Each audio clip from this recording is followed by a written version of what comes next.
আলহামদুলিল্লাহ রব্বিল আলামিন ওয়াসসালাতু ওয়াসসালামু আলা আশরাফিল আম্বিয়াই ওয়াল মুরসালিন ওয়া আলা আলিহি ওয়া আসহাবিহি ওয়া আহলি বাইতিহি আজমাইন আম্মা বাদ ফাউযু বিল্লাহি মিনাশ শাইতানির রাজিম বিসমিল্লাহির রহমানির রহিম। সম্মানিত দর্শকবৃন্দ, আসসালামু আলাইকুম ওয়া রাহমাতুল্লাহি ওয়া বারাকাতুহু। আপনাদেরকে জানাই অন্তরের অন্তঃস্থল থেকে মোবারকবাদ। আজকে আমি আপনাদের সামনে কোরআনে কারীমের একটি গুরুত্বপূর্ণ সূরা আন-নাবা থেকে আপনাদের সামনে আলোচনা করতে চাই। বিমাশিয়াতিল্লাহ বিইজনিল্লাহ বিফদলিল্লাহ। সূরা আন-নাবা, সূরাটি দ্বিতীয় আয়াতের নাবা শব্দ থেকেই নাম রাখা হয়েছে। নাবা অর্থ খবর বা সংবাদ, এ থেকেই নবী শব্দ তৈরি হয়েছে, যার অর্থ সংবাদবাহক বা পয়গাম্বার। এ সূরায় বড় খবর বা মহাসংবাদ দ্বারা কিয়ামত ও আখিরাতকে বোঝানো হয়েছে। নাজিলের সময়কাল, এ সূরা নাজিল হয়েছে মাক্কি যুগের প্রথম ভাগে সূরাটি নাজিল হয়। এর আগের তিনটি সূরা কিয়ামা, দাহার এবং মুরসালাত এবং এর পরের নাজিয়াতের সাথে এই সূরাটির আলোচ্য বিষয় বেশ মিল আছে এবং 5টি সূরাই মাক্কি যুগের প্রথম ভাগে নাজিল করা হয়েছে।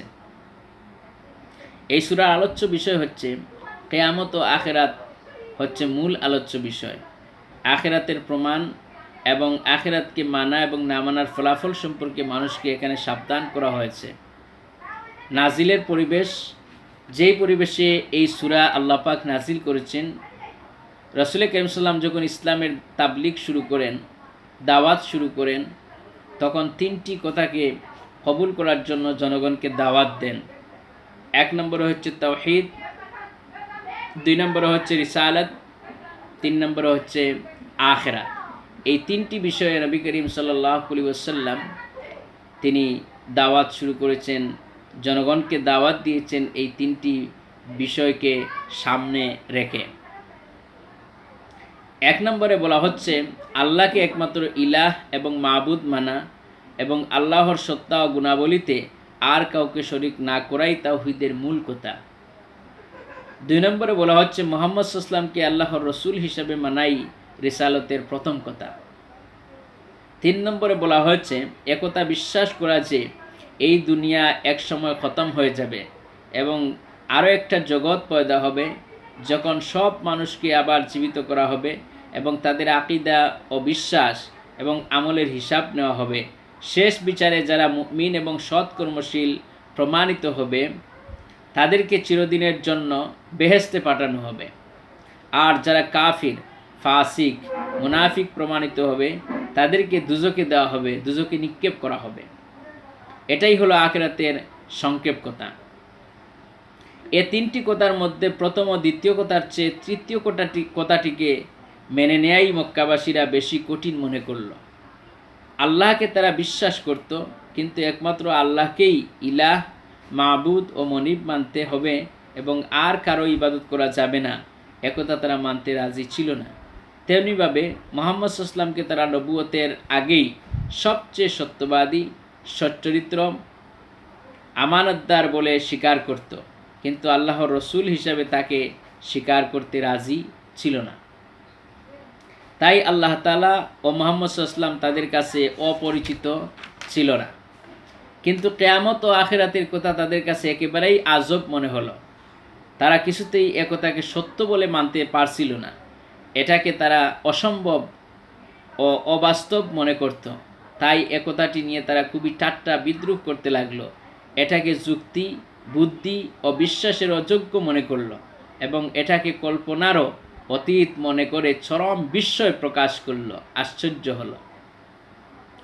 অথচ ইসলামের পথে জনগণকে আনতে হলে আখিরাতের বিশ্বাস তাদের দিলে না বসিয়ে উপায় ছিল না। কারণ আখিরাতের আকীদা মন মগজে মজবুত না হলে মানুষ কিছুতেই ইসলাম অনুযায়ী জীবনযাপন করতে পারে না।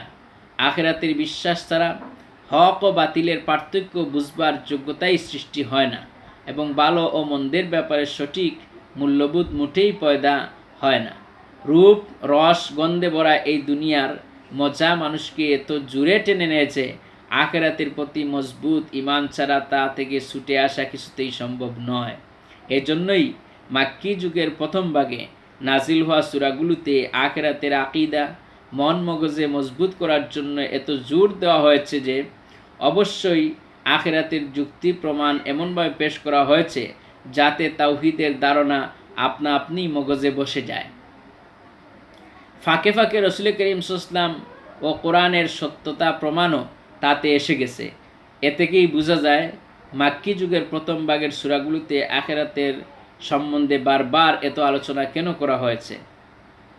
এই সূরাতে আল্লাহ পাক যে আলোচনাগুলো করেছেন সেটি হচ্ছে 1 থেকে 13 নম্বর 1 থেকে নিয়ে 3 নম্বর আয়াতে আল্লাহ পাক বলছেন, আখিরাত সম্বন্ধে মক্কাবাসীরা যে তর্ক বিতর্ক এবং হাসি ঠাট্টা করছিল এবং নানা রকম মতামত ও মন্তব্য প্রকাশ করছিল সেদিকে ইশারা করেই সূরাটি শুরু করা হয়েছে। 4 ও 5 নম্বর আয়াতে একটু দমকের সুরে বলা হয়েছে, আখিরাতকে তোমরা স্বীকার করছো না, একটু অপেক্ষা করো, শীঘ্রই জানতে পারবে। মৌত বেশি দূরে নয়, মৌতের পরই সব জানতে পারবে, অর্থাৎ মৃত্যুর পরেই তোমরা সব কিছু জানতে পারবে। 6 থেকে 16 নম্বর আয়াতে আখিরাতে অবিশ্বাসীদের মন মগজে কুসা দিয়ে তাদেরকে কতক প্রশ্ন করা হয়েছে যাতে তারা চিন্তা করতে বাধ্য হয়। আল্লাহ পাক দুনিয়ার জীবনে মানুষের সুখ সুবিধার জন্য যা কিছু পয়দা করেছেন সেসবের উল্লেখ করে বলেন, জমিন ও আসমান, দিন ও রাত, পাহাড় ও নদী, স্বামী ও স্ত্রী, ঘুম ও বিশ্রাম, সূর্য ও বৃষ্টি এবং তার সৃষ্ট বাকি যা উৎপন্ন খাদ্যদ্রব্য সুবন্দোবস্ত কি আমি করিনি? মরণের পরপারে তোমাদের জীবনে যা কিছু হবে তার ব্যবস্থা আমিই করেছি। এ জীবনে আমি যা করেছি তা তোমরা দেখতে পাচ্ছ, পরকালে কি করব তা এখন দেখতে পাচ্ছ না বলেই কি তা অস্বীকার করা যুক্তি ও সুবুদ্ধির লক্ষণ? অবশ্যই সুবুদ্ধির লক্ষণ নয়। তোমাদের জন্য দুনিয়ায় যত সুখ সুবিধার ব্যবস্থা করেছি আর কোনো সৃষ্টির জন্য তা করিনি, বরং গোটা সৃষ্টি জগতে তোমাদের খেদমতের জন্যই গোটা সৃষ্টি জগৎ আমি পয়দা করেছি। কোন যুক্তিতে তোমরা এই ধারণা করছো যে দুনিয়ার পরপারে তোমাদের কাছে কোনো হিসাব চাওয়া হবে না? দুনিয়ায় তোমরা আমার মর্জি মতো চলছ কি না একথা কি জিজ্ঞেস করা হবে না? তোমরা কি মনে করো দুনিয়ার এসব কিছু আমি খেলতামাশার জন্য সৃষ্টি করেছি? এর পিছনে কোনো বড় উদ্দেশ্য কি নেই? তোমাদের কি দুনিয়ায় এত ক্ষমতা দিলাম, ভালো এবং মন্দ বুঝবার শক্তিও দিলাম, এরপর এসব কীভাবে ব্যবহার করলে এটুকুরও হিসাব না নিয়ে এমনি তোমাদেরকে ছেড়ে দেওয়া হবে, এটা কেমনে ভাবো? 17 এবং 18 নম্বর আয়াতে খুব জোর দিয়ে বলা হয়েছে, তোমাদের এ জীবনের ফলাফল কি হবে সে বিষয়ে ফয়সালা করার দিন ঠিকই হয়ে আছে, শুধু সিংহায় একটা ফুঁক দিতে হবে, এই যা দেরি। তখন তোমরা সবাই দলে দলে হিসাব দেওয়ার জন্য এবং হাসরের ময়দানে হাজির হয়ে যাবে। আজ সে কথা বিশ্বাস করো আর নাই করো, তাতে আল্লাহর কিছু যায় আসে না। 19 এবং 20 নম্বর আয়াতে কিয়ামতের অবস্থার সামান্য ইঙ্গিত দেওয়া হয়েছে। 21 থেকে 30 নম্বর আয়াতে বলা হয়েছে যে যারা আখিরাতে হিসাব কিতাবের দ্বার দাঁড়েনি তাদের সব কীর্তিকলাপ গুনে গুনে রেকর্ড করেছি এবং তাদের খিদমাত করার জন্য দুজক উত পেতে আছে, সেখানে তাদের সব আমলের পুরাপুরি বদলা দেয়া হবে। 31 থেকে 36 নম্বর আয়াতে ওইসব লোকের জন্য পুরস্কারের ঘোষণা দেওয়া হয়েছে যারা আখিরাতের হিসাব নিকাশের খেয়াল রেখে পুরো দায়িত্ববোধ নিয়ে দুনিয়ার জীবন যাপন করেছে। তাদেরকে আশ্বাস দেওয়া হয়েছে যে তাদের নেক আমলের পুরস্কার ছাড়া অতিরিক্ত অনেক নিয়ামত দান করা হবে, অর্থাৎ জান্নাত দেওয়া হবে। 37 থেকে 38 নম্বর আয়াতে আদালতে আখিরাতের ছবি তুলে ধরা হয়েছে। বলা হয়েছে যে যেখানে কারো পক্ষে তার অনুগামীদের পার করিয়ে নেবার তো প্রশ্নই উঠে না, বিনা অনুমতিতে মুখ খোলার ক্ষমতাও কারো হবে না। কথা বলার অনুমতি যারা পাবে তারা নিজেদের মর্জি মতো যা ইচ্ছা তাই বলতে পারবে না। সুপারিশ করার অনুমতি যিনি পাবেন তিনিও নিজের ইচ্ছা মতো যার তার জন্য সুপারিশ করতে পারবেন না। যার জন্য সুপারিশের অনুমতি হবে শুধু তারই পক্ষে কথা বলতে পারবেন। শেষ 2 আয়াতে চূড়ান্ত দমক দিয়ে বলা হয়েছে যে শেষ যে দিনটির কথা জানানো হলো তা মোটেই দূরে নয়। এখন যার ইচ্ছা হয় আল্লাহর পথে চলুক, যারা এরপরও আখিরাতকে বিশ্বাস করতে চায় না তাদেরকে জানিয়ে দিচ্ছি যে তোমরা যা কিছু করছো সবই সেদিন তোমাদের সামনে হাজির করা হবে। শুধু তখন আফসোস এবং অনুতাপ করে বলতে হবে যে হায়, আমি যদি পয়দা নাই হতাম বা এখন যদি মাটিতে মিশে যেতে পারতাম এবং শাস্তি থেকে কোনো রকমে রেহাই পেয়ে যেতাম। কিন্তু এই আফসোস শুধু দুঃখই বাড়াবে, এতে কোনো লাভ হবে না। এই সূরাতে আল্লাহ পাক যে শিক্ষা আমাদের জন্য দিয়েছেন সেই শিক্ষাগুলো হলো, এই সূরায় দুজক এবং বেহেশতের যে ছবি পাশাপাশি বলা হয়েছে বা আঁকা হয়েছে, তাতে দেখানো হয়েছে যে দুজক এমন এক চিরস্থায়ী বাসস্থান যেখানে দুঃখের কোনো সীমা নেই, আর বেহেশতের সুখেরও কোনো সীমা নেই। যা মানুষের দরকার তার অভাবের কারণে দুঃখ বোধ হয়। দেহে পানির অভাব হলেই পিপাসা হয়। স্বাস্থ্যের অভাবে যে দুঃখ হয় তারই নাম অসুখ বা সুখের অভাব। এ সূরা 21 থেকে 26 নম্বর আয়াতে দুজক সম্পর্কে বলা হয়েছে, সেখানে যখন পিপাসা বোধ হবে তখন অবশ্যই পানি দেওয়া হবে, কিন্তু সে পানি অভাব দূর করবে না, বরং এমন পানি দেওয়া হবে যাতে পিপাসা লক্ষ কোটি গুণ বেড়ে যাবে। এতে পানির অভাব বোধ বেড়ে গিয়ে দুঃখ বাড়তেই থাকবে। কিন্তু বেহেশতের অবস্থা এর বিপরীত, যেখানে অভাবের কোনো অস্তিত্বই থাকবে না। সুখ ও আরামের জন্য মানুষ যা চায় সবই সেখানে অফুরন্ত নেয়ামত হিসাবে আল্লাহ পাক দান করবেন। দুনিয়াতে সুখ ও দুঃখ একসাথে মিলে আছে, দুঃখ বিনা সুখ লাভ হয় না, কিন্তু আখেরাতে দুঃখ ও সুখ একেবারেই আলাদা হয়ে যাবে। দুজকে শুধু দুঃখ এবং বেহেশতে শুধু সুখ থাকবে, এ দুটো আর একসাথে পাওয়া যাবে না, এ দুটির মিল কখনোই হবে না। বেহেশতে শুধু একটি জিনিসের অভাব থাকবে, যার নাম অভাব এবং যা দুঃখের কারণ। বেহেশত এমন এক বাসস্থান যেখানে সকল প্রকার অভাবেরই অভাব রয়েছে, আর দুজকে একমাত্র ওই জিনিসই আছে যা বেহেশতে নেই, তারই নাম অভাব। অভাব ছাড়া সেখানে আর কিছুই নেই। আসুন আমরা এখন সূরা আন-নাবার বাবানুবাদ সম্পর্কে আলোচনা করি। এই সূরা হচ্ছে কোরআনে কারীমের ৭৮ নম্বর সূরা।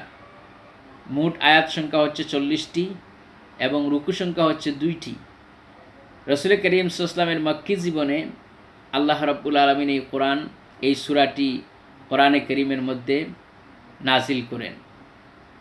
আল্লাহ পাক বলছেন, আউযু বিল্লাহি মিনাশ শাইতানির রাজীম। বিসমিল্লাহির রহমানির রহিম। বিতাড়িত মরদুদ শয়তানের ওয়াসওয়াসা থেকে পানাহ চেয়ে নিয়ে আল্লাহ রাব্বুল আলামিনের নামে শুরু করছি, যিনি পরম করুণাময় এবং দয়ালু। আম্মা ইয়াতাসাআলুন, এরা কোন বিষয়টি নিয়ে একে অপরকে জিজ্ঞাসা করছে। আম্মা ইয়াতাসাআলুন, একজন আরেকজনকে তারা জিজ্ঞাসা করতেছে। আমরা যেভাবে করে কোনো জিনিস জিজ্ঞাসা করি, কিরে ভাই কি হয়েছে, কোন সমস্যা, কী ধরনের অসুবিধা, এভাবে যেভাবে একজন আরেকজনকে আমরা জিজ্ঞাসা করি, কোনো ঘটনা যখন কোনো জায়গায় ঘটে তখন আমরা জিজ্ঞাসা করি, কিরে ভাই সেখানে কি ঘটেছিল। এইভাবে করে কাফির মুশরিকেরা তারা একজন আরেকজনের সাথে যখন দেখা হচ্ছে তখন তারা বলতেছে যে আম্মা ইয়াতাসাআলুন আনিন নাবাইল আযীম, তারা প্রশ্ন করতেছে ওই বড় খবরটি নিয়ে, যেই বড় খবরটির নাম হচ্ছে আখিরাত, সেই বড় খবরটির নাম হচ্ছে কিয়ামত। এই কিয়ামত সম্পর্কে তারা একজন আরেকজনকে জিজ্ঞেস করতেছে যে কিরে ভাই, নবী করিম সাল্লাল্লাহু আলাইহি সাল্লাম সম্পর্কে বলতেছে যে মুহাম্মদ সাল্লাল্লাহু আলাইহি সাল্লাম নাকি বলতেছে যে কিয়ামত হবে, আখিরাত হবে, আমাদের এই দুনিয়ার জীবন শেষ নয়, আরেকটা জীবন আমাদের আছে, সেই জীবনের নাম হচ্ছে আখিরাত, সেই জীবনের নাম হচ্ছে পরকাল। সেই পরকাল কবে হবে, কোন দিন হবে, এইভাবে করে তারা একজন আরেকজনকে জিজ্ঞাসা করতেছে। আনিন নাবাইল আযীম, ওই বড় খবরটি নিয়ে নাকি, যেই বড় খবরটি হচ্ছে পরকাল, যেই বড় খবরটির নাম হচ্ছে কিয়ামত, অর্থাৎ সেই বিষয়টি নিয়ে তারা একজন আরেকজনকে জিজ্ঞেস করতেছে।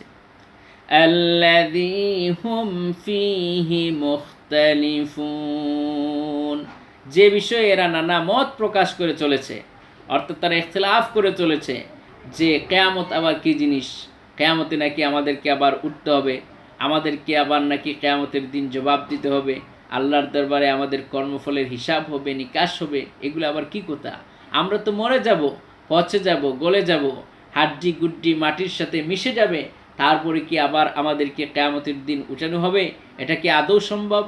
এইভাবে করে তারা একজন আরেকজনের সাথে কথা বলতেছে, ইখতিলাফ করতেছে, নবী করিম সাল্লাল্লাহু আলাইহি সাল্লামের কথাগুলোকে তারা অস্বীকার করছে।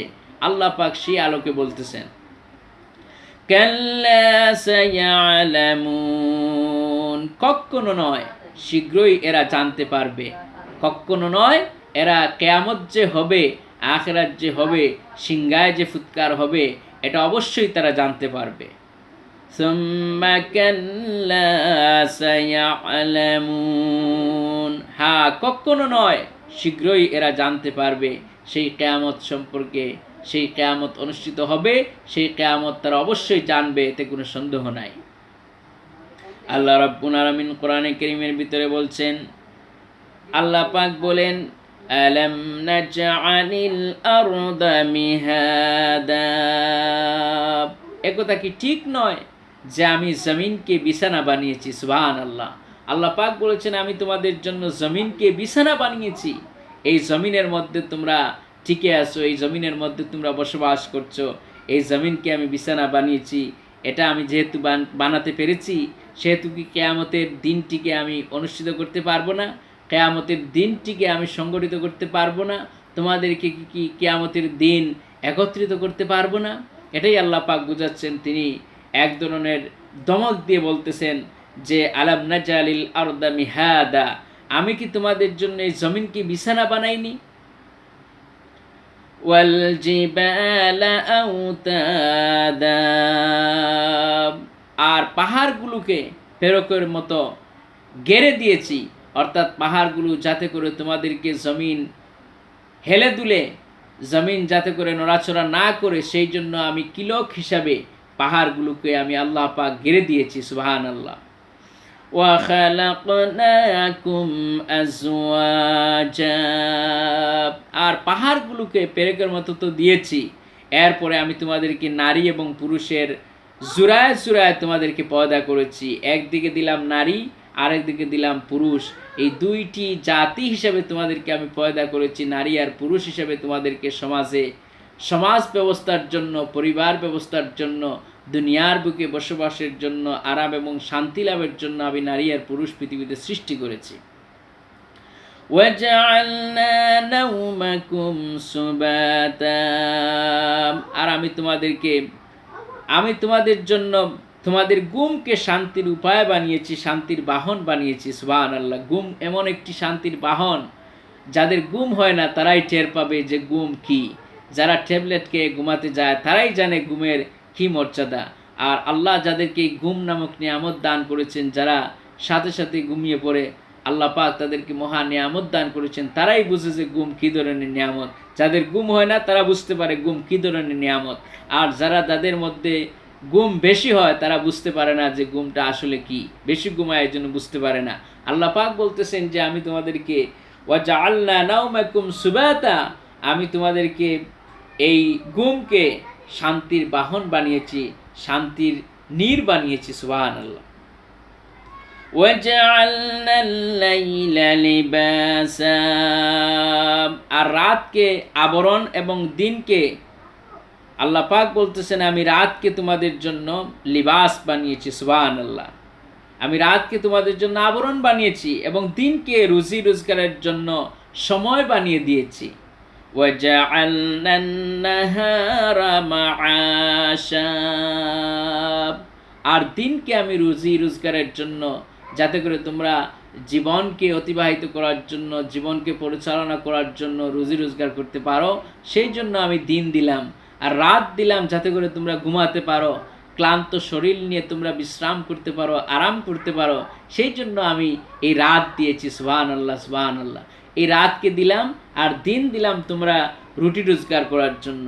তোমরা এই রুটি রোজগার করবে, তোমাদের পরিবার চালাবে, তোমাদের ব্যক্তি চালাবে, তোমরা এই পৃথিবীতে চলাফেরা করবে সুন্দরভাবে, সেই জন্য আমি তোমাদের জন্য দিন দিয়েছি। وَبَنَيْنَا فَوْقَكُمْ سَبْعًا شِدَادًا, তোমাদের উপর 7টি মজবুত আসমান কায়েম করেছি। সুবহানাল্লাহ। এই যে 7টি মজবুত আসমান বিনা কুটিতে আমি সৃষ্টি করে দিলাম। আমরা সামান্য একটি ঘর বানাতে কত পিলার, কত রড, কত সিমেন্ট আমরা লাগাই দেই, তারপরও কুটি নিয়ে পড়ে যায়, বিল্ডিং উলট পালট হয়ে যায়, ভূমিকম্পে বিল্ডিং সব নড়বড়ে হয়ে যায়, ধ্বংস হয়ে যায় কোনো বিল্ডিং। কিন্তু আল্লাহ পাক বলছেন আমি 7টি আসমান এই সুন্দর করে 7টি আসমান দিলাম, বিনা কুটি ছাড়া এই 7টি আসমানকে আমি আল্লাহ পাক সুন্দর করে সাজিয়েছি, তোমরা কি দেখতে পাও না? وَجَعَلْنَا سِرَاجًا وَهَّاجًا, আমি এক অতি উজ্জ্বল এবং অতি গরম বাতি বানিয়েছি। সুবহানাল্লাহ। আমি তোমাদের জন্য এই পৃথিবীতে তোমরা যাতে করে আলোয় আলোকিত হয়ে বসবাস করতে পারো, সেই জন্য আমি সূর্য দিয়েছি, উজ্জ্বল সূর্য, প্রখর সূর্য আমি দিয়েছি। সুবহানাল্লাহ। এই সূর্যের আলো দিলাম যাতে করে তোমরা এই জমিনে চলাফেরা করতে পারো। وَأَنزَلْنَا مِنَ الْمُعْصِرَاتِ مَاءً ثَجَّاجًا, মেঘমালা থেকে অবিরাম বৃষ্টি বর্ষণ করেছি। আল্লাহ পাক বলেন, আমি মেঘমালা থেকে তোমাদের জন্য বৃষ্টি বর্ষণ করেছি। এই মেঘ যদি আমি না দিতাম তাহলে তোমরা কিভাবে মেঘ পেতে, বৃষ্টি পেতে কেমনে? বৃষ্টির জন্য তোমরা হাহাকার করতে। আল্লাহ পাক বলেন, এই জন্য আমি করেছি, এই মেঘমালা দিয়েছি।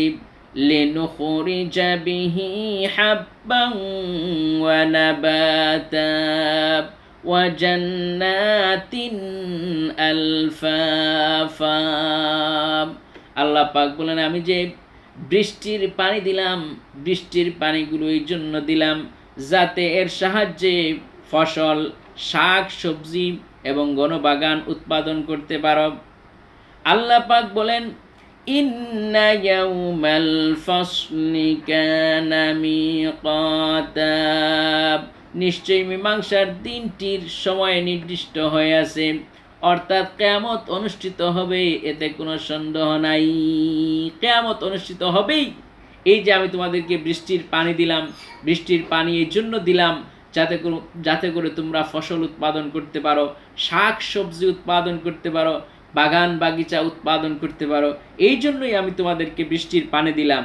আর এই যে ইন্না ইয়াউমাল ফাসলি কানা মিকাতা, আর এই দিনটি অবশ্যই হবে, এই দিনটি নির্দিষ্ট হয়ে আছে, এই দিনটি শেষ হবে না, এই দিনটি অবশ্যই হবে, এই দিনটি অবশ্যই অনুষ্ঠিত হবে, এতে কোনো সন্দেহ নাই। ইয়াউমা ইউনফাখু ফিস-সূরি ফাতা'তুনা আফওয়াজা, যেদিন সিংহায় ফু দেওয়া হবে তারপর তোমরা দলে দলে বের হয়ে আসবে। অর্থাৎ সিংহায় ফুৎকার দেওয়ার পরে হযরতে ইসরাফিল আলাইহিস সালাম যেদিন সিংহায় ফুৎকার দিবেন, ওই দিন তোমরা দলে দলে সবাই বের হয়ে যাবে, সবাই দলে দলে বের হতে থাকবে। ওয়াফুতিহাতিস সামাউ ফাকানাত আবওয়াবা, আসমান খুলে দেওয়া হবে, ফলে গোটা আসমান দুয়ারে দুয়ারে পরিণত হয়ে যাবে। আসমানের সমস্ত দরজা খুলে দেওয়া হবে, আর আসমানের মধ্যে শুধু দুয়ার আর দুয়ার তৈরি হয়ে যাবে, মনে হবে সব দরজা আর দরজা। ওয়াসুয়্যিরাতিল জিবালু ফাকানাত সারাবা, আর পাহাড়কে চলমান করা হবে, ফলে তা মরীচিকায় পরিণত হয়ে যাবে। পাহাড়কে আল্লাহ রাব্বুল আলামিন ধ্বংস করে দিবেন, মরীচিকার মতো হয়ে যাবে, ধ্বংস হয়ে যাবে। ইন্না জাহান্নামা কানাত মিরসাদা, নিশ্চয়ই জাহান্নাম হচ্ছে একটি ফাঁদ। আমরা যেভাবে করে পাখি ধরার জন্য ফাঁদ তৈরি করি, আমরা যেভাবে করে ইঁদুরকে ধরার জন্য ফাঁদ তৈরি করে দেই, এমনিভাবে জাহান্নাম হচ্ছে একটি ফাঁদ, যেটাকে জাহান্নামীদেরকে, আল্লাহ পাককে যারা অস্বীকার করে তাদেরকে ধরার জন্য আল্লাহ পাক এই ফাঁদ তৈরি করেছেন। লিত্তাগিনা মাআবা, কোরআনের এক আয়াতের তাফসীর আরেক আয়াত। আল্লাহ পাক বলছেন এই ফাঁদটা কাদের জন্য? এই যে জাহান্নামী যারা হবে, বিদ্রোহীদের জন্য এই জাহান্নাম হচ্ছে আবাস। যারা আল্লাহকে অস্বীকার করেছে, যারা আল্লাহর হুকুমকে মানে না, যারা আল্লাহ পাকের পরকালকে বিশ্বাস করে না, তাদের জন্যই আল্লাহ পাক এই জাহান্নাম রেখে দিয়েছেন। লাবিসিনা ফিহা আহকাবা, যেখানে তারা যুগ যুগ ধরে থাকবে, অর্থাৎ যুগের পর যুগ তারা সেখানে বসবাস করবে। লা ইয়াযুকুনা ফিহা বারদান ওয়ালা শারাবা, সেখানে তারা গরম পানি এবং পুষ ছাড়া আর কোনো রকম ঠান্ডা এবং পান করার মতো কোনো কিছুই স্বাদ পাবে না। সেখানে গরম পানি এবং মরা পচা পচা পুষ, মৃতদের পুষ সেখানে আল্লাহ পাক তাদেরকে দিবেন, তারা সেগুলো পান করবে, কিন্তু নারী বুড়ি সব কলিজা ফেটে গিয়ে তারা জাহান্নামে পরিত্যক্ত হয়ে থাকবে। ইল্লা হামিমান ওয়া গাসসাকা, এটা তাদের, এই যে তাদেরকে দেওয়া হবে, এটা তাদের স্বাদ হবে না, তাদের কোনো পিপাসা নিবারণ হবে না, তাদের কোনো কিছুই নিবারণ হবে না, পিপাসা তাদের শেষ হবে না, বরং আরও পিপাসা আরও বেশি লাগবে।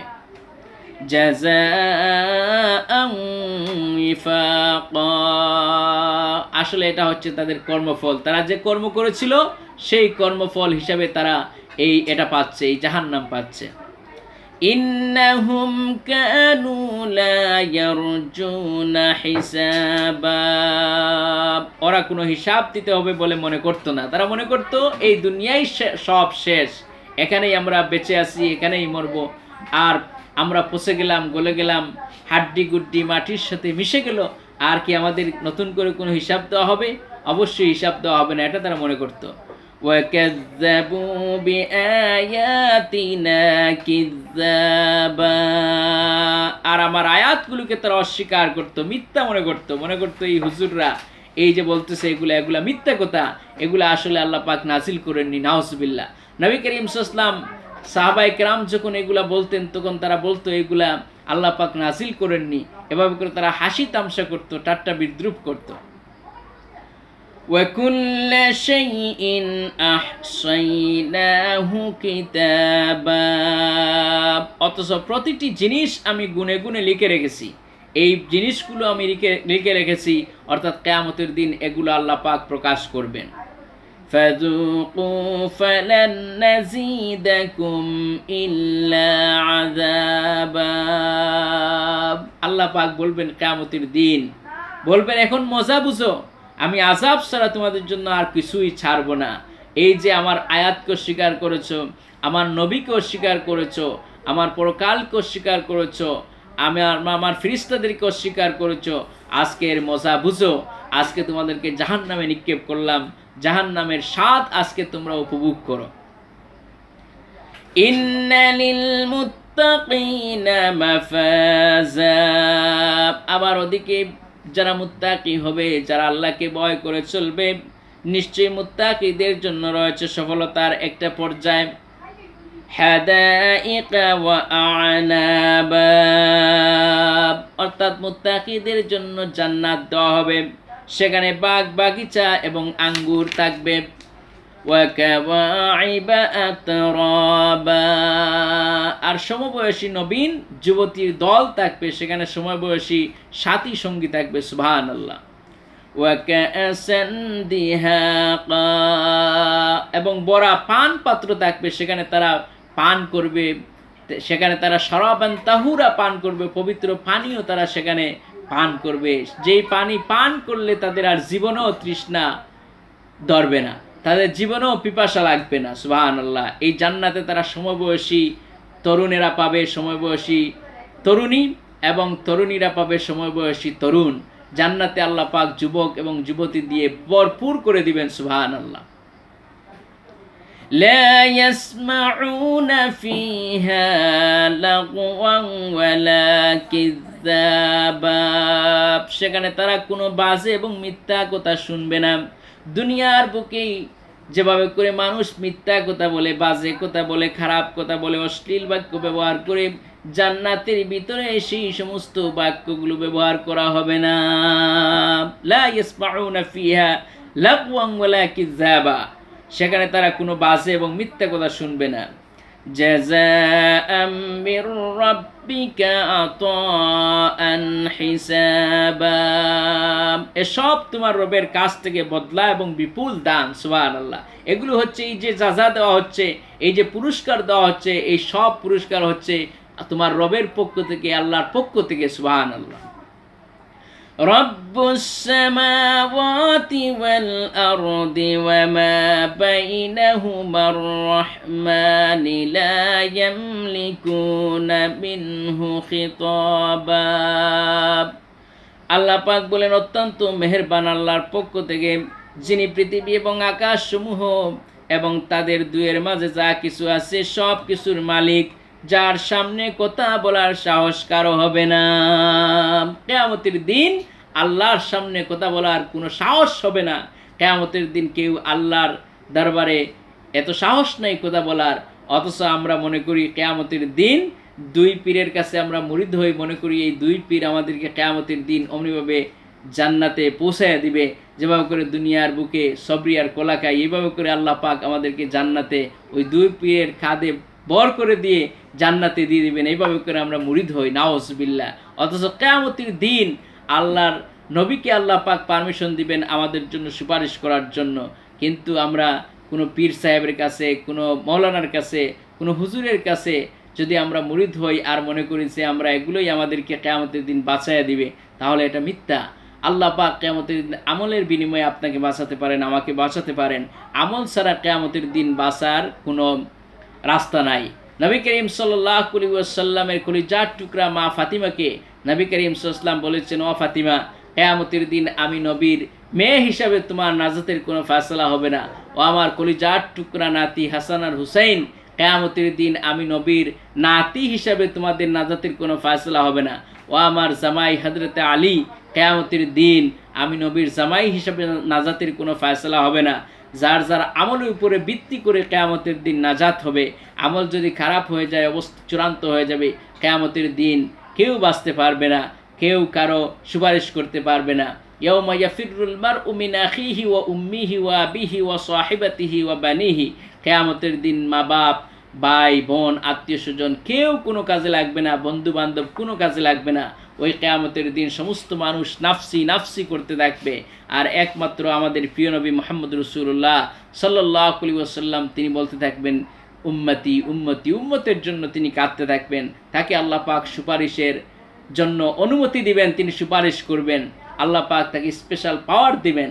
কিন্তু আমরা পীর সাহেবের দরবারে গিয়ে নাজাত পাবো না, পীর সাহেবের দরবারে গিয়ে আমরা মনে করব না। তবে হ্যাঁ, হক্কানি পীর যারা, তারা অবশ্যই এই পৃথিবীতে ভালো ভালো কাজ করে গেছেন, তাদের ভালো ভালো কাজের উত্তম ফল আল্লাহ পাক দান করবেন। কিন্তু তার মানে এই নয় যে আপনি পীর সাহেবকে ধরে আপনি জান্নাতে চলে যাবেন। একথা আদৌ চিন্তা করা ভুল, একথা কখনোই চিন্তা করবেন না। আপনার আমলকে গঠন করবেন, 5 ওয়াক্ত নামাজ পড়বেন, দিনদার হবেন, ইমানদার হবেন, পরহেজগার হবেন, কোরআনে কারীম তিলাওয়াত করবেন, তাহলেই আপনার নাজাতের উসিলা হবে। রাসূল করিম সাল্লাল্লাহু আলাইহি ওয়াসাল্লামের উপরে, আল্লাহ পাকের উপরে খাঁটি ঈমান আনবেন, তাহলেই আপনি কিয়ামতের দিন আল্লাহ পাক আপনাকে উসিলা করে জান্নাত দান করবেন। সেই কিয়ামতের দিন কেউ কথা বলতে পারবে না। ইয়াউমা ইয়াকুমুর রূহু ওয়াল মালাইকাতু সাফফান লা ইয়াতাকাল্লামুনা ইল্লা মান আযিনা লাহুর রাহমানু ওয়া ক্বালা সাওয়াবা। সেদিন রূহ হযরতে জিবরাইল আমিন এবং ফেরেশতারা কাতারবন্দি হয়ে দাঁড়াবে। অসীম মেহেরবান যাকে অনুমতি দিবেন এবং যে ঠিক কথা বলবে সে ছাড়া আর কেউ কথা বলতে পারবে না। যাকে আল্লাহ পাক সুপারিশের অনুমতি দিবেন তিনি কথা বলবেন, আর কেউ কথা বলতে পারবেন না। যালিকাল ইয়াউমুল হক ফামান শাআ আত্তাখাযা ইলা রাব্বিহি মাআবা। ওই দিনটি সত্যই আসবে, সত্যই প্রমাণিত হবে। এখন যার ইচ্ছা নিজের রবের কাছে ফিরে যাবার পথ দেখুক। অর্থাৎ কিয়ামত অবশ্যই হবে, এতে কোনো সন্দেহ নাই, এতে কোনো সন্দেহ নাই। এই কিয়ামতকে যদি কেউ বিশ্বাস না করে তাহলে সে চলতে পারে ফামান শাআ ফালিউমিন ওমান শাআ ফালিয়াকফুর। যার ইচ্ছা সে ঈমান আনুক, আর যার ইচ্ছা সে অস্বীকার করুক, এতে আল্লাহ পাকের কিছু যায় আসে না। আল্লাহ পাক বলছেন এই কিয়ামত অবশ্যই হবে, এই কিয়ামত অবশ্যই অনুষ্ঠিত হবে, এতে কোনো সন্দেহ নাই। আল্লাহ রাব্বুল আলামিন বলেন, ইন্না আনজারনাকুম আযাবান করিবান ইয়াউমা ইয়ানজুরুল মার'উ মা কদ্দামাত ইয়াদাহু ما قدمت يداه ويقول الكافر يا ليتني كنت ترابا আল্লাহ পাক বলেন ইন্না আনজারনাকুম আযাবান কারীবা আমি নিকটবর্তী আযাব সম্পর্কে তোমাদেরকে ভয় দেখালাম ইয়াউমা ইয়ানজুরুল মারউ মা কদ্দামাত ইয়াদাহু ওয়া ইয়াকুলুল কাফিরু ইয়া লাইতানি কুনতু তুরাবা যেদিন মানুষ ওই সব দেখবে যা তার দুহাত আগে পাঠিয়েছে এবং কাফিরেরা চিৎকার করে বলবে হায় আমি যদি মাটি হয়ে যেতাম। সমস্ত মানুষ যা পাঠিয়েছে কিয়ামতের জন্য, আখিরাতের জন্য নামাজ পড়েছে, রোজা রেখেছে, হজ করেছে, যাকাত দিয়েছে, ভালো ভালো কাজ করেছে, মানুষের সাথে ভালো কাজ করেছে, ভালো আচরণ করেছে, এই সমস্ত ভালো আমলগুলো যা পাঠিয়েছে সেই কিয়ামতের দিন পাবে। আবার বিপরীত খারাপ যে আমলগুলো পাঠিয়েছে সেগুলোও কিয়ামতের দিন দেওয়া হবে, সেইগুলোরও পাবে। কিন্তু কাফিরেরা সেই দিন বলবে আহারে আমি যদি মাটি হয়ে যেতাম, আমি যদি আমার কোনো বিচার যদি আর না হতো, আমাকে যদি এই পৃথিবীতে এই কিয়ামতে যদি উঠতে না হতো তাহলে ভালো হতো। সেই কিয়ামতের দিন ফামান ইয়ামাল মিসকালা যাররাতিন খাইরান ইয়ারা ওয়া মান ইয়ামাল মিসকালা যাররাতিন শাররান ইয়ারা যে ব্যক্তি একটি যাররা পরিমাণ ভালো কাজ করেছে সেই ব্যক্তি ওই যাররা পরিমাণ ভালো কাজটিও সে কিয়ামতের দিন পাবে। আর যে ব্যক্তি যাররা পরিমাণ খারাপ কাজ করেছে সেই যাররা পরিমাণ খারাপ কাজটিও সেই কিয়ামতের দিন উঠানো হবে, কিয়ামতের পাল্লায় দেখানো হবে। হযরত লুকমান তিনি তার সন্তানকে কি সুন্দর করে বলতেছেন, ইয়া বুনাইয়া ইন্নাহা ইন তাকু মিসকালা হাববাতিন মিন খারদালিন ফাতাকুন ফি সাখরাতিন আও ফিস সামাওয়াতি আও ফিল আরদি ইয়াতি বিহাল্লাহ ইন্নাল্লাহা লাতীফুন খাবীর। হযরত লুকমান বলছেন, হে আমার কলিজার টুকরা সন্তান শুনো, তুমি যদি একটি ভালো কাজ করো আর সেটা যদি এই আসমানের ভিতরে যদি কোনো জায়গায় লুকিয়ে যায়, অন্তরিক্ষের মধ্যে যদি কোনো জায়গায় লুকিয়ে যায়, ইয়াতি বিহাল্লাহ কিয়ামতের দিন আল্লাহ পাক মিজানের পাল্লায় সেটা উঠাবেন এবং সেটা তোমাকে সেই জাযা আল্লাহ পাক কিয়ামতের দিন দান করবেন। সুতরাং আমরা যারা ভালো কাজ করব তারা এই দুনিয়ার বুকেও প্রতিফল পাবো, আখিরাতেও প্রতিফল পাবো। আর যারা খারাপ কাজ করব তারা দুনিয়ার বুকেও প্রতিফল পাবে, আখিরাতের বুকেও প্রতিফল পাবে, জাহান্নাম পাবে। আর ভালো কাজ করলে আল্লাহ পাক জান্নাত নামক নিয়ামত দিয়ে আমাদেরকে ভরপুর করে দিবেন। আল্লাহ পাক যেন আমাদেরকে সূরা আন-নাবা থেকে শিক্ষা নেওয়ার তৌফিক দান করেন এবং এই সূরা নাবাকে আমরা যেন জীবনের প্রতিটি ক্ষেত্রে শিক্ষা হিসাবে আমরা গ্রহণ করতে পারি, সেই তৌফিক আল্লাহ পাক আমাদেরকে দান করুন। হাদা মা ইনদি ওয়াল ইলমু ইনদাল্লাহ আলাইহি তাওয়াক্কালতু ইলাইহি উনীব। ওয়াসসালামু আলাইকুম ওয়া রাহমাতুল্লাহি তাআলা ওয়া বারাকাতুহু।